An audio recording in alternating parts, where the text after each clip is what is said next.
Hi students, நம்ம இந்த வீடியோல தமிழ்நாடு சீஃப் மினிஸ்டர் ஸ்காலர்ஷிப் எக்ஸாம்க்கான ப்ரீவியஸ் இயர் கொஸ்டின் பேப்பரோட சொல்யூஷன் தான் பார்க்க போறோம். ஆல்ரெடி கொஞ்சம் வீடியோஸ் நம்ம சேனல்ல அவைலபிளா இருக்கு. தேவைப்படுற ஸ்டூடெண்ட் அதை பார்த்துக்கோங்க. What is the probability that on a wheel with the numbers 1 to 50 the spinner lands on the number co-prime to 30 அப்படின்னு கொடுத்திருக்காங்க. அதாவது ஒரு ஸ்பின்னர்ல 1ல இருந்து 50 வரைக்கும் நம்பர்ஸ் இருக்கு. இதுல வந்து 30 கூட கோப்ரைம் ஆகுற நம்பர்ஸ் மட்டும் எடுத்து நம்ம வந்து ப்ராபபிலிட்டி கண்டுபிடிச்சா என்ன வரும் அப்படின்னு கேட்குறாங்க. தமிழ்ல வந்து 30 சார்பகா எண்கள் அப்படின்னா என்ன அர்த்தம்? கோப்ரைம் டு 30னா என்ன அர்த்தம் அப்படின்னு பார்த்தீங்கன்னா 30க்கும் அந்த நம்பருக்கும் நடுவில் காமன் டேபிள்ஸே இருக்கக்கூடாது அப்படின்னா அவங்க வந்து கோப்ரைம்ஸ். இப்போ 30யை வந்து எந்த ஈவன் நம்பர் கூட போய் நம்ம வந்து ஃபேக்டர் பார்த்தாலும் கண்டிப்பாக ரெண்டு பேருக்கும் 2 டேபிள் காமனாக இருக்கும்ல. அதனால நான் இதில் வந்து 1லேருந்து 50 வரைக்கும் இருக்க நம்பர்ஸோட ஆட் நம்பரை மட்டும் தான் எழுதியிருக்கேன். எந்த ஈவன் நம்பரையுமே நான் எழுதலை. ஏன் எழுதலை அப்படின்னா 30 கூட எந்த ஈவன் நம்பரை பார்த்தாலும் 2ன்றது அதோட காமன் ஃபேக்டராக இருக்கும். அதோட ஹெச்சிஎஃப் வந்து 2 வந்துடும். அப்போ இவங்க வந்து கண்டிப்பாக கோப்ரைம்ஸ் கிடையாது. கோப்ரைம்ஸ்னால் அவங்க ரெண்டு பேரோட ஹெச்சிஎஃப் 1 இருக்கணும் அப்படின்னு அர்த்தம். அப்போ எல்லா ஈவன் நம்பரையும் ரிமூவ் பண்ணிக்கலாம். இப்போ 30ன்ற நம்பர் கூட 3 டேபிள் பார்க்கும்போது 30க்கும் 3 டேபிளுக்கும் 3 காமன் டேபிளாக வரும்ல. அப்போ 3 டேபிளில் வர எந்த நம்பரும் அது கூட கோப்ரைம் ஃபார்ம் பண்ணாது அப்படின்னு அர்த்தம். அப்போ 3 டேபிளில் வர எல்லா டேர்ம்ஸும் இப்படி கேன்சல் பண்ணிக்கோங்க. கேன்சல் பண்ணியாச்சு. ஸோ 5th லைனும் நான் எழுதலை. ஏன்னா ஆல்ரெடி நம்ம வந்து ஈவன் நம்பரை விட்டுட்டோம். 5 டேபிள்ஸில் வர நம்பர் எதுவுமே நான் எழுதலை. ஏன் எழுதலை அப்படின்னா 30யும் 5 டேபிளில் வர நம்பரையும் பார்த்தோம் அப்படின்னா உங்களுக்கு 5 டேபிள்ஸ் காமனாக வரும்ன்றதுனால அதுவும் நம்மளுக்கு கோப்ரைம்ஸில் வராது. அது எல்லாத்தையும் ரிமூவ் பண்ணிக்கலாம். இதில் 27ம் வந்து 3 டேபிளில் வரும். ஸோ அதையும் வந்து கேன்சல் பண்ணிக்கணும். 21ம் 3 டேபிளில் வரும். அதையும் கேன்சல் பண்ணிக்கணும். இப்போ ரிமைனிங் இருக்கிற நம்பர்ஸில் 30 கூட இவங்க எல்லாருமே கம்பேர் பண்ணால் கோப்ரைம்ஸ் தானா அப்படின்னா வேறு எந்த காமன் டேபிள்ஸும் இல்லையான்னு பார்க்கணும். இங்கே இருக்கிற எல்லாருமே ப்ரைம் நம்பர்ஸாக இருக்கிறதுனால வேறு எந்த காமன் டேபிள்ஸும் இருக்க முடியாது. இப்போ இந்த ரிமைனிங் நம்பர்ஸ் எல்லாரு கூடயும் 30 வந்து பேர் பண்ணி பார்த்தா அவங்களோட ஹெச்சிஎஃப் வந்து 1 தான் வரும். அவங்க ரெண்டு பேருக்கு நடுவில் காமன் டேபிள்ஸ் 1 தான் இருக்கும். அதனால இவங்க எல்லாமே வந்து கோப்ரைம் டு 30 அப்படின்னு நம்ம சொல்லிடலாம். மொத்தம் இதில் வந்து 14 நம்பர்ஸ் இருக்காங்க. இப்போ இந்த 14 நம்பரும் 30 கூட கோப்ரைமாக இருக்கிற நம்பர்ஸ் அப்படின்னு அர்த்தம். மொத்தமாக 1லேருந்து 50 வரைக்கும் அந்த ஸ்பின்ல இருந்தது இல்லையா? அப்போ டோட்டல் நம்பர் அவைலபிள் வந்து 50 நம்பர்ஸ் இருந்தாங்க. அதில் 14 நம்பர் மட்டும் தான் 30 கூட கோப்ரைமாக இருந்தாங்க அப்படின்னு அர்த்தம். இப்போ இதை கேன்சல் பண்ணி வர்றது தான் ஆன்சர். எப்போவுமே 50ல் டிவைட் பண்ணுறதுக்கு ஒரு சின்ன ஷார்ட்கட் தெரிஞ்சுக்கோங்க. காம்படிட்டிவ் எக்ஸாமில் மேலேயும் கீழே ஒரு 2ல் மல்டிபிள் பண்ணுங்க. ஏன்னா அப்போ தான் 50 2s நமக்கு 100ன்னு கிடைக்கும். 14 2s 28. 28 100ல் டிவைட் பண்ணுறது ஈஸி. 14 15ல் டிவைட் பண்ணுறதை விட. ஏன்னா ரெண்டுமே 2 0 தானே இருக்குது. அப்போ வந்து 0.28 அப்படின்னு நம்ம எழுதிக்கலாம். அதுதான் உங்களோட கரெக்டான ஆன்சர். உங்களோட ஃபர்ஸ்ட் ஆப்ஷனில் இருக்குது. இதில் டிக் பண்ணியிருக்கிறது தான் அஃபிஷியல் ஆன்சருக்கோட answers. In a triangle ABC, AD is angle bisector of angle A அப்படின்னு கொடுத்துருக்காங்க. ஒரு ட்ரையாங்கிள் எடுத்திருக்கோம். அந்த ட்ரையாங்கிள் வந்து பேர் ABC. ஏலேருந்து ஏடின்னு ஒரு ஆங்கிள் பைசெக்டர் வரைஞ்சிருக்காங்க அப்படின்னு சொல்லியிருக்காங்க. ஆங்கிள் பைசெக்டர்னா இந்த பக்கம் ஃபார்ம் ஆயிருக்க ஆங்கிளும் இந்த பக்கம் ஃபார்ம் ஆயிருக்க ஆங்கிளும் சேமாக கரெக்டாக டிவைட் ஆயிருக்கா தான் ஆங்கிள் பைசெக்டர்னு அர்த்தம். இந்த D is a point on BC. BCன்ற சைடில் இந்த Dன்ற பாயிண்ட் இருந்ததுன்னு சொல்லியாச்சு. AB வந்து 15 சென்டிமீட்டர் அப்படின்னு கொடுத்துருக்காங்க. AC 16 centimetre. BD வந்து 3 சென்டிமீட்டராக இருந்தால் டிசியோட வேல்யூவை கண்டுபிடிங்கன்னு சொல்கிறாங்க. அந்த டிசியை நம்ம எக்ஸ்ன்னு எடுத்துக்கலாம். இதை வந்து ஆங்கிள் பைசெக்டர் தியரம் அப்படின்னு சொல்லுவாங்க. ஏபிடி அப்படின்றத நம்ம ஷார்ட்டாக சொல்லிக்கலாம். ஆங்கிள் பைசெக்டர் தியரம் படி ஒரு ட்ரையாங்கிளில் ஏதாவது ஒரு ஆங்கிள் பைசெக்டர் இந்த மாதிரி இன்சர்ட் ஆகிருந்தது அப்படின்னா இந்த ஆங்கிளை கண்டெயின் பண்ணியிருக்க இந்த சைட்ஸோட ரேஷியோவும் இந்த ஆப்போசிட்டில் டிவைட் ஆகிருக்க ரேஷியோவும் கண்டிப்பாக சேமாக தான் இருக்கும். இதுதான் ஆங்கிள் பைசெக்டர் தியரம். அதோட ப்ரூஃப் கூட நம்ம சேனலில் அவைலபிளாக இருக்குது. ஏடியும் ஏசியும் டிவைட் பண்ணுற வேல்யூ கண்டிப்பாக பிடியையும் டிசியும் டிவைட் பண்ணுற வேல்யூக்கு சேமாக தான் இருக்கும். இதான் அதோட ப்ரூஃப். இப்போ ஏபிக்கு பதிலாக கொஸ்டினில் 15 கொடுத்துருக்காங்க. ஏசிக்கு பதிலாக 16 கொடுத்துருக்காங்க. பிடிக்கு பதிலாக 3யும் டிசி தான் நமக்கு தெரியாது. அதை எக்ஸ்ன்னு எடுத்துக்கலாம். ஸோ எக்ஸ் தான் உங்களுக்கு வேணும். எக்ஸ் இந்த பக்கமும் 16 அந்த பக்கமும் எடுத்துக்கலாம். ஸோ இது வந்து 15 multiple by x is equal to 3 × 16. Multiple இருக்க 15 அந்த பக்கம் எடுத்துகிட்டு போனால் டிவிஷனுக்கு போகும். ஆக்சுவலாக இங்கே 16 × 3யும் இருக்குது. கீழே 15 வருது. இது 3 1s இது வந்து 3 5s எழுதிக்கலாம். அப்போ மேலே 16ம் கீழே 5ம் வருது. அதுதான் உங்களோட கரெக்டான ஆன்சர். 16 by சென்டிமீட்டர் அப்படின்றது உங்களோட பி ஆப்ஷனில் இருக்குது பாருங்கள். அதுதான் கரெக்ட் ஆன்சர். நெக்ஸ்ட் கொஸ்டின் பார்க்கலாம்.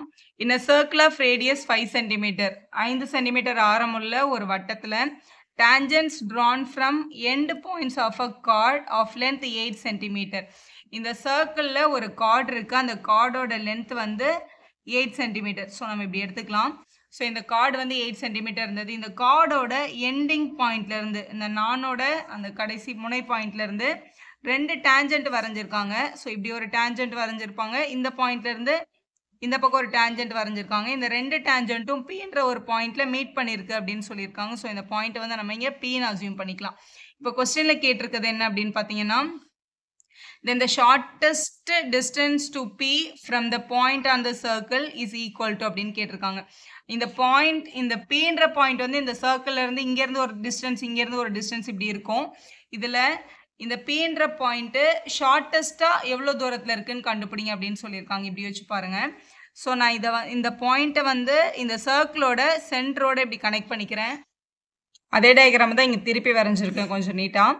இப்போ ஏபின்றது நம்ம எடுத்திருக்க கார்டு, Pன்றது இந்த ரெண்டு டேஞ்சன்ட்டும் மீட் பண்ணுற இடம். இப்போ உங்களுக்கு கேட்டிருக்கிறது இந்த Pன்ற பாயிண்ட் சர்க்கிளோட சர்க்கம்ஃபரன்ஸ்ல இருந்து இருக்கிற ஷார்ட்டஸ்ட் டிஸ்டன்ஸ் என்னன்னு கேட்குறாங்க. அப்போ இந்த சியிலேருந்து Pயோட டிஸ்டன்ஸ் தான் கேட்குறாங்க. நம்ம இதை எக்ஸ்ன்னு அசியூம் பண்ணிக்கலாம். கொஸ்டினில் வேறு என்னென்ன டீட்டெயில் கொடுத்துருக்காங்கன்னு பார்க்கலாம். சர்க்கிளோட ரேடியஸ் வந்து 5 யூனிட் அப்படின்னு கொடுத்துருக்காங்க. அப்போ இந்த ஓலேருந்து ஏ வந்து கண்டிப்பாக 5 யூனிட் இருந்திருக்கும். கண்டிப்பாக ஓலேருந்து சியும் 5 யூனிட் தான் இருக்கும். ஏன்னா அது கூட ரேடியஸ் ஆஃப் த சர்க்கிள் தான். இன்னொரு டீட்டெயில், முக்கியமான டீட்டெயில் என்ன கொடுத்துருக்காங்கன்னா, லென்த் ஆஃப் த கார்டு வந்து 8 அப்படின்னு சொல்லியிருக்காங்க. ஸோ தமிழில் பார்க்குற ஸ்டூடெண்ட் நானோட லென்த் வந்து 8ன்னு கொடுத்துருக்காங்க. அப்போ ஏபி வந்து மொத்தமாக 8. இந்த லைனை வந்து பர்பண்டிகுலராக வரைகிறதுனால கண்டிப்பாக சர்க்கிளோட சென்டர்ல இருந்து எந்த ஒரு கார்டுக்கும் 90 டிகிரியில் நம்ம ஒரு லைன் வரைஞ்சோம் அப்படின்னா அந்த கார்டு கரெக்டாக 2ஆக தான் டிவைட் ஆகும். அப்போ இது 8னா மேலே 4 கீழே 4 அப்படின்னு தான் டிவைட் ஆகிருக்கும் அப்படின்னு முதல்ல தெரிஞ்சுக்கோங்க. ஸோ இந்த பக்கம் 90 டிகிரினா இந்த பக்கமும் 90 டிகிரி தான் இருக்கும். இந்த லென்த்தை நம்மளால் கண்டுபிடிக்க முடியும் பித்தாகரன் ட்ரிப்ளெட் அப்ளை பண்ணி. 3, 4, 5 பித்தாகரன் ட்ரிப்ளெட் எனக்கு தெரியுமாம் அப்படின்னா நீங்கள் டேரெக்டாக இங்கே 3ன்னு எழுதிக்கலாம். அப்படி இல்லைன்னா hypotenuse squares equal to side square plus side ஸ்கொயர்னு எழுதினாலும் கிடச்சிடும். எப்போவுமே ஒரு ரைட் ஆங்கிள் ட்ரையாங்கிளில் ஹைபார்டெனஸ் 5 இருந்தால் ஒரு சைடு 4, இன்னொரு சைடு டெஃபினட்டாக 3 தான். ஏன்னா 3 ஸ்கொயர்டையும் 4 ஸ்கொயர்டையும் ஆட் பண்ணால் தான் 5 ஸ்கொயர் வரும். அப்போ இந்த லென்த் வந்து கண்டிப்பாக 3 தான். டிலேருந்து சி வரைக்கும் அப்போ அதோட லென்த்து கண்டிப்பாக 2 தான் இருக்கும். ஏன்னா இது வந்து ரேடியஸ் ஆஃப் த சர்க்கிள். அப்போ ஓசி வந்து 5 வரணும் நமக்கு. அப்போ அந்த இடத்துல நம்ம 2ன்னு எழுதிடலாம். இப்போ நம்மளோட ஆம்பிஷன் வந்து சியிலேருந்து பியோட லென்த்தை கண்டுபிடிக்கிறது. இதை கண்டுபிடிக்கிறதுக்கு நம்ம 2 தடவை பித்தாகரன்ஸ் அப்ளை பண்ணி ஆகணும். ட்ரையாங்கிளில் ஏடிபி அப்படின்ற ட்ரையாங்கிள் எடுத்துக்கணும். நீங்கள் இதெல்லாம் எழுத மாட்டீங்க எக்ஸாம்லாம், நான் புரியணும்னு நான் எழுதுகிறேன். இந்த ட்ரையாங்கிளில் இதோட ஹைபார்டெனஸ் வந்து ஏபி. அப்போ ஏபியோட ஸ்கொயர் வந்து எந்த 2 பேருக்கும் ஈக்குவலாக இருக்கும் அப்படின்னா 4 ஸ்கொயர் ப்ளஸ் டில இருந்து பி வரைக்கும் 2 + x லென்த். அப்போ இது 2 + x த ஹோல் ஸ்கொயருக்கு ஈக்குவலாக இருக்கும்.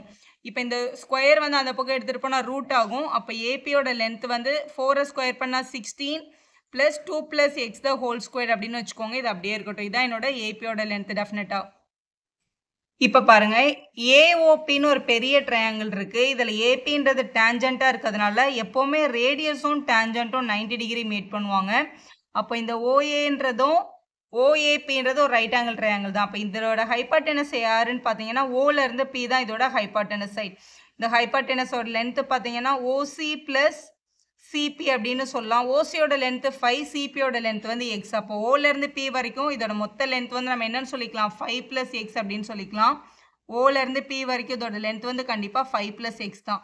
ஸோ திருப்பி இங்கே பித்தாகரஸ் தான் அப்ளை பண்ண போகிறோம். Hypotenuse square equal to side square plus side square அப்படின்ற பேட்டர்னில் நம்ம எழுதிக்கலாம்.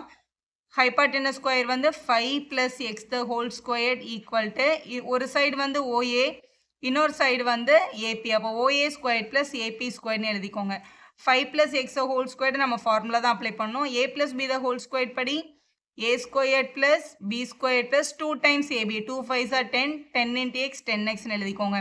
ஓஏன்றது கொஸ்டினில் கொடுத்துருக்க ரேடியஸ். அப்போ இது 5 ஸ்கொயர்னு வரும். ஏபி ஸ்கொயரோட வேல்யூ இங்கே ஆல்ரெடி எழுதி வச்சுருக்கோம். நம்ம இதோட வேல்யூ தான் இங்கே சப்ஸ்டியூட் பண்ணிக்க போகிறோம். இது 4 ஸ்கொயர் பண்ணால் 16 ப்ளஸ் இதுவும் a + b the whole square தான். அப்போ a square plus b square plus 2ab 2 × 2 × xன்னு வரும். அப்போ நம்மளுக்கு இது 4xன்னு வந்துடும். இந்த இடத்துல ஆக்சுவலாக 5 ஸ்கொயர் தான். 5 ஸ்கொயர் பண்ணால் தான் 25 வரும். 5 + x the whole square a square plus b square தான் எழுதணும். நான் 25 எழுதிட்டு தெரியாமல் ஸ்கொயர் எழுதியிருக்கேன். எழுதியாச்சு. எல்லா டேர்ம்ஸையும் ஒரே சைடு எடுத்துகிட்டு வந்துட்டா நம்மளோட எக்ஸ் வேல்யூவை கண்டுபிடிச்சிட்டா நம்மளோட சம் மேக்ஸிமம் கம்ப்ளீட் பண்ண மாதிரி தான். ஸோ இங்கே இருக்க எல்லா டேர்ம்ஸும் அங்கே எடுத்துகிட்டு வந்துட்டு ஒரே மாதிரியான டேர்ம் ப்ளஸ் மைனஸில் இருந்தால் கட் பண்ணிடுவோம். நம்ம 25ம் 5 ஸ்கொயர்டும் கட் பண்ணியாச்சு. Plus x square minus x square cut பண்ணியாச்சு. எக்ஸ்ன்னு பார்த்தா இங்கே 10xம் இங்கே -4x இருந்து சப்ட்ராக்ட் பண்ண 6x, -16ம் -4ம் -20ன்னு வந்திருக்கும். -20 அந்த பக்கம் எடுத்துகிட்டு போனால் +20 ஆகும். 6x is equal to 20. Multiple இருக்க 6 அங்கே போனால் நம்ம டிவிஷனுக்கு எடுத்துகிட்டு போயிடலாம். அப்போ 20/6 2 டேபிளில் கேன்சல் பண்ணால் 10/3 சென்டிமீட்டர்னு கிடைக்குது. அதுதான் எக்ஸோட லென்த். அந்த எக்ஸ் தான் சிபியோட வேல்யூ. அதுதான் நம்ம கண்டுபிடிக்க வேண்டியது. பி ஆப்ஷன் கரெக்டாக இருக்குது பாருங்கள். 10/3 சென்டிமீட்டர், அதுதான் உங்களோட correct value. A yellow die and the red die are randomly thrown. Each one of two dice have the number 1 to 6 written on the 6 faces. ஒரு டைஸில் 1லேருந்து 6 வரைக்கும் நம்பர் எழுதியிருப்பாங்க. அந்த மாதிரி 2 டைஸ் வச்சுருக்காங்க, 2தையும் த்ரோ பண்ணியிருக்காங்க. You are to guess the sum of the numbers on the top faces. If the two dice show the different number, then the probability that the sum is 7 அப்படின்னு கொடுத்துருக்காங்க. இப்போ வந்து throw பண்ணுறாங்க, 2 டைஸை throw பண்ணுறாங்க அப்படின்னா இங்கே பாருங்களேன், நான் இங்கே எழுதியிருக்க 36 பாசிபிலிட்டி இருக்குது நம்மக்கிட்ட. ரெண்டுத்துலையுமே 1-1 விழலாம், 1-2 விழலாம், 1-3 இந்த மாதிரி எழுதுனா 36 கண்டிஷன்ஸ் இருக்குது. எக்ஸாமில் நீங்கள் இதை உட்காந்து எழுத வேணாம், இது நமக்கு மைண்ட்லேயே தெரியும். இதில் என்ன condition கேட்டிருக்காங்கன்னா, if the two dice show the different number காட்டுற இது மட்டும் தான் எடுத்துக்கணும். அப்படின்னா இந்த 1-1-2-2 3-3 4-4 5-5 6-6 இருக்குல்ல, இந்த 6 நம்பரும் விழவே இல்லை, 2 நம்பரும் டிஃப்ரெண்ட்டாக தான் விழுந்தது. இந்த 30லேருந்து தான் உங்களுக்கு கேல்குலேஷன் கேட்டிருக்காங்க. அப்போ நம்பர் ஆஃப் எலிமெண்ட் வந்து கண்டிப்பாக 30 தான். இந்த 30ல் find the probability the sum is 7. அந்த ரெண்டத்தோட கூட்டுத்தொகை 7 வர்ற மாதிரி எத்தனை இருக்குன்னு கேட்குறாங்க. 7 வரணும்னா 1ம் 6ம் விழுந்திருக்கலாம், 2ம் 5ம் விழுந்திருக்கலாம். ஏன்னா இவங்களெல்லாம் ஆட் பண்ணால் நமக்கு என்ன கிடைக்குதுன்னா 7 கிடைக்கும். 4-3 5-2 6-1. நான் இந்த பாக்ஸ் போட்டிருக்கேன், இவங்க எல்லாத்தையும் ஆட் பண்ணால் நமக்கு 7 தான் வருது. அப்போ இதில் வந்து மொத்தம் 6 ஆப்ஷன் இருக்குது. அப்போ probability of getting sum value 7ஓட வேல்யூன்னு பார்த்தீங்கன்னா 6 ஆப்ஷன் இருக்குது. மொத்தம் நம்மக்கிட்ட இதில் 30 ஆப்ஷன்ஸ் இருக்குது. எல்லாமே என்ன 36, ஆனால் இதில் டிஃப்ரெண்ட் நம்பர் தான் விழணுன்றதுனால இந்த 6ம் கட் ஆயிடுச்சு. இதை கேன்சல் பண்ணிடலாம். 1s are 5s are. அப்போ 1/5 அப்படின்றது உங்களோட கரெக்டான ஆன்சர். 1/5ன்றது உங்களோட கடைசி ஆப்ஷனில் இருக்குது. இதில் டிக் பண்ணியிருக்கிறது தான் உங்களோட அஃபிஷியல் கீ. நெக்ஸ்ட் கொஸ்டின் பாருங்க. Consider the polynomial f of x is equal to x cube plus x squared plus x plus 1 அப்படின்னு இருக்கு. இது ஒரு 1 மார்க் கொஸ்டின். இப்போ இந்த பாலினாமியல் எடுத்து GCD கண்டுபிடிக்கிறதுக்காக ரெண்டத்தையும் வந்து நம்ம டிவைட் பண்ணியும் பார்க்கலாம். இதில் பாருங்க, f of x is equal to x cube plus x squared plus x plus 1. இதில் 4 டேர்ம் இருக்கு. இதில் ஃபர்ஸ்ட் 2 டேர்முக்கு காமன் பார்த்தீங்கன்னா x ஸ்கொயரே காமனாக எடுத்துடலாம். இப்போ x கியூப்ல x ஸ்கொயர் வெளியே போச்சுன்னா மிச்சம் ஒரு x இருக்கும். இல்லை எக்ஸ் ஸ்கொயர் வெளியே போயிடுச்சுன்னா இங்கே எதுவுமே இருக்காது. அப்போ இதில் 1, இதில் வந்து காமனாக இந்த டேர்ம் இல்லைனா +1 வெளியில் எடுத்துகிட்டு உள்ள நம்ம x + 1 அப்படின்னு நம்ம எழுதிக்கலாம். ஸோ இப்போ 2 டேர்ம் ஆகிடுச்சு. இங்கேயும் x + 1 இருக்குது, இங்கேயும் x + 1 இருக்குது. x + 1 காமனாக எடுத்துட்டோம்னா இங்கே x ஸ்கொயர்டும் +1 இருக்குது. இந்த மாதிரி ஃபேக்டரைஸ் பண்ணிக்கோங்க. g of x வந்து x கியூப் + 1ன்னு இருக்குது. 1 வந்து நம்ம 1 கியூப்னு கூட எழுதிக்கலாம். இதை பார்க்க a கியூப் + b கியூப் மாதிரி இருக்குது. a கியூப் + b கியூப்க்கு ஃபார்முலா என்ன? Factorisation formula a plus b a squared minus ab plus b squared அப்படின்னு நம்ம கிட்ட ஒரு ஃபேக்டரைசேஷன் ஃபார்முலா இருக்கு. இதான் அந்த ஃபார்முலா, இதுபடி தான் இதை எழுதியிருக்கேன். இப்போ f of x ஓட ஃபேக்டரைசேஷன் வேல்யூவும் g of x ஓட ஃபேக்டரைசேஷன் வேல்யூவையும் கம்பேர் பண்ணி இது வந்து எந்த மாதிரியான டேர்ம்ஸ் அப்படின்னு உங்களை கெஸ் பண்ண சொல்லியிருக்காங்க. இப்போ f of xலையும் வேல்யூவில் x + 1 இருக்கு, g of x ஓட வேல்யூலையும் நமக்கு என்ன இருக்கு? x + 1 இருக்கு. அப்போ ரெண்டு பேருக்கும் கிரேட்டஸ்ட் காமன் டிவைசர் இல்லை ஹையஸ்ட் காமன் ஃபேக்டர் எப்படி வேணாலும் சொல்லிக்கலாம். இதோட வேல்யூ வந்து x + 1 தான். இப்போ கொடுத்துருக்க ஆப்ஷன்ஸ் எல்லாம் பாருங்க. f of x and g of x relatively prime அப்படின்னா ரெண்டு பேரும் கோ பிரைம், ரெண்டு பேருக்கு நடுவில் எதுவுமே காமனாக இல்லை அப்படின்னு அர்த்தம். g of x divides f of x இல்லை GCD வந்து ரெண்டு பேருக்கும் கண்டுபிடிச்ச x - 1 வருதா, இல்லை GCD கண்டுபிடிச்ச x + 1 வருதான்னு கேட்டிருக்காங்க. GCD கண்டுபிடிச்சா ரெண்டு பேருக்கும் x + 1 தான் கிடைக்குது. அதுதான் உங்களோட கரெக்டான ஆப்ஷன். ஸோ டி ஆப்ஷன் தான் நம்ம செலக்ட் பண்ணணும். 36th கொஸ்டின் பார்க்கலாம். இந்த 35 வரைக்கும் ஆல்ரெடி முன்னாடி வீடியோவில் அவைலபிளாக இருக்குது. Let alpha and beta are the roots of the equation. இங்கே ஒரு ஈக்குவேஷன் கொடுத்துருக்காங்க. அதாவது x² + 8x - 5 = 0ன்ற குவாட்ரடிக் ஈக்குவேஷனுக்கு ஆல்ஃபாவும் பீட்டாவும் ரூட்ஸ்ன்னு சொல்லியிருக்காங்க. ரூட்ஸ் அப்படின்னா அவங்களோட சம் ஆஃப் த ரூட்ஸையும் ப்ராடக்ட் ஆஃப் த ரூட்ஸையும் நம்மளால் கண்டுபிடிக்க முடியும். சம் ஆஃப் த ரூட் அப்படின்னா நம்மளோட formula -b/a, product of the ரூட்னா c/a. அப்போ இங்கே ஏக்கு பதிலாக 1, பிக்கு பதிலாக 8, சிக்கு பதிலாக -5 கொடுத்துருக்காங்க. அப்போ அது -8 டினாமினேட்டரில் 1ன்றதுனால அதை எழுத வேண்டாம். c/a, so -5/1. ஸோ இது ரெண்டும் எழுதிட்டோம். இப்போ கொஸ்டின் பாருங்கள். Which of the one of the following equation has the roots α/β, β/α அப்படின்னு கேட்டிருக்காங்க. அதாவது α/βவையும் β/αவையும் ரூட்ஸாக வச்சு ஈக்குவேஷன் எழுதுனா என்ன கிடைக்கும், என்ன ஈக்குவேஷன் கிடைக்கும்னு கேட்குறாங்க. ஸோ ரெண்டு ரூட்ஸ் கொடுத்துருந்தா அதோட சம்மையும் ப்ராடக்டையும் யூஸ் பண்ணி தான் நம்மளால் அதோட ஈக்குவேஷனை கண்டுபிடிக்க முடியும். ஸோ சம்முன்னா நம்மளுக்கு எந்த ரூட்ஸை யூஸ் பண்ண சொல்கிறாங்களோ அவங்கள ஆட் பண்ணணும். α/β + β/αன்னு ஆட் பண்ணிக்கலாம். ஸோ ஆல்ஃபா இங்கே மல்டிபிள் பண்ணால் ஆல்ஃபா ஸ்கொயர்ட் ஆகும், பீட்டாவை இங்கே மல்டிபிள் பண்ணால் பீட்டா ஸ்கொயர்ட் ஆகும், divided by alpha beta. LCM தான் எடுத்திருக்கோம். Alpha square plus beta square நமக்கு டேரெக்டாக தெரியாது, ஏன்னா நமக்கு ஆல்ஃபா ப்ளஸ் பீட்டாவோட வேல்யூ தான் தெரியும். ஏன்னா சம்மன்றது தான் ஆல்ஃபா ப்ளஸ் பீட்டா, நம்ம இங்கே கண்டுபிடிச்சது தான் ஆல்ஃபா பீட்டா. ஏன்னா இந்த கொஸ்டினோட ரூட்ஸ் வந்து ஆல்ஃபா அண்ட் பீட்டான்னு கொஸ்டினில் மென்ஷன் பண்ணியிருக்காங்க. ஸோ இந்த பேட்டர்னில் கொஸ்டினை கொண்டு வந்தால் சால்வ் பண்ணுறது easy. Alpha square plus beta ஸ்கொயரோட ஃபார்முலா நம்ம என்னென்னு எழுதிடலாம்னா alpha plus beta the whole square minus 2 alpha beta அப்படின்னு நம்ம எழுதிக்கலாம். எழுதிட்டு டினாமினேட்டரில் ஒரு ஆல்ஃபா பீட்டா இருக்குது, இவங்களுக்கு தனியாக ஆல்ஃபா பீட்டா, இவங்களுக்கு தனியாக ஆல்ஃபா பீட்டான்னு எழுதிட்டு இவங்களை நம்ம என்ன பண்ணிடலாம், கேன்சல் பண்ணிடலாம். இங்கே சப்ஸ்டியூட் பண்ணுங்கள். ஆல்ஃபா ப்ளஸ் பீட்டாக்கு பதிலாக -8 இருக்குது. இப்போ -8 ஸ்கொயர்ட் பை ஆல்ஃபா பீட்டாக்கு பதிலாக -5, இங்கே -2 இருக்குது. -8 ஸ்கொயர் பண்ணால் நமக்கு 64 தான் கிடைக்கும், ஆனால் ப்ளஸில் மாறிடும். இந்த மைனஸ் இருக்குது, மைனஸ் இப்படி மேலே எடுத்துக்கலாம், இங்கே பை 1. ஸோ எல்சிஎம் எடுத்தால் 5 2s are 10 வரும், டினாமினேட்டரில் 5 கிடச்சிருக்கும். அப்போ -74/5 கிடைக்குது. ஆக்சுவலாக என்னோட ஃபார்முலா வந்து x square minus sum of the roots x plus product of the root equal to 0 தான். இப்போ இதே இந்த ரெண்டு ரூட்டுக்கு நம்ம என்ன கண்டுபிடிப்போம்னா ஆல்ஃபா இன்ட்டு பீட்டா, அதாவது இவங்க ரெண்டு பேரோட ப்ராடக்டே நம்ம கண்டுபிடிப்போம். ப்ராடக்டை கண்டுபிடிக்கிறோம்னு வச்சுக்கோங்களேன், alpha alpha beta beta cancel பண்ணி அது 1 தான் வரும். அப்போ x square minus sum of the root நமக்கு இங்கே -74/5 கிடச்சிது. இங்கே எக்ஸ் ப்ராடக்டோட வேல்யூ ஆக்சுவலாக இங்கே 1 தான் இருக்குது, ஈக்குவல் டு 0. இதுக்கு எல்சிஎம் தான் எடுத்திருக்காங்க, ஆனால் இவ்வளோ ஸ்டெப் நம்ம எழுதவே தேவையில்லை. இப்போ இங்கே 74ன்றது கிடச்சிச்சு, 74 வச்சு ஒரே ஒரு ஆப்ஷன் தான் இருக்குது, சி ஆப்ஷன் தான் இருக்குது.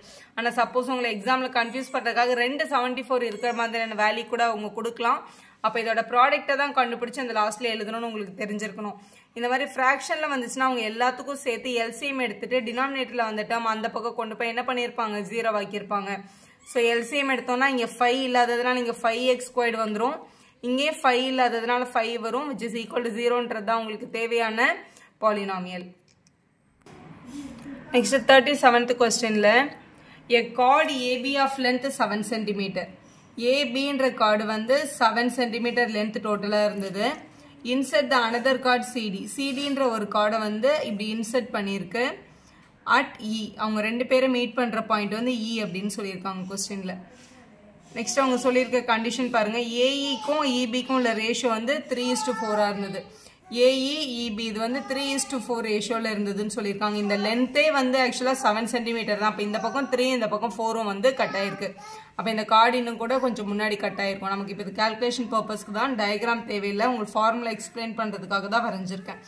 இப்போ ஈசியோட வேல்யூ வந்து 2 இருந்தது அப்படின்னா இது என்னவா இருக்கும், இடி என்னவா இருக்கும் கண்டுபிடிங்கன்னு சொல்கிறாங்க. இந்த மாதிரி இந்த கார்டு உள்ளே வெளியே எங்கே மீட் பண்ணாலும் இந்த இன்டர்செக்டிங் பாயிண்ட்லேருந்து பார்க்கும்போது ஏஇ இன்ட்டு இடின்ட்டு 2 போர்ஷனும் அந்த பக்கம் சிஇ இன்ட்டு இடின்னு 2 போர்ஷனும் டிவைட் ஆகுது. அப்போ இவங்களோட மல்டிப்ளிகேஷன் வேல்யூ டெஃபினட்டாக சேமாக தான் இருக்கும். ஏஇக்கு பதிலாக கொஸ்டினில் 3, இடிக்கு பதிலாக 4 கொடுத்துருக்காங்க. சிஇக்கு பதிலாக 2 வேல்யூவாக இருந்தால் இடியோட வேல்யூ என்ன அப்படின்னு கேட்டிருக்காங்க. இது 4 3s are 12, இங்கே மல்டிபிள் இருக்க 2 இங்கே வந்தால் டிவைட் ஆகிடும், அதுதான் உங்களோட இடியோட கரெக்ட் ஆன்சர். இது 1s are, இது 6s are. அப்போ 6 cm அப்படின்றது உங்களோட ஃபைனல் ஆன்சர். அப்போ 6 cmன்றது உங்களோட பி ஆப்ஷனில் இருக்குது பாருங்கள், அதுதான் நீங்கள் செலக்ட் பண்ணணும். வீடியோ யூஸ்ஃபுல்லாக இருந்தால் ஒரு லைக் போடுங்க, உங்கள் ஃப்ரெண்ட்ஸ்க்கும் ஷேர் பண்ணுங்கள். Subscribe our channel for more videos.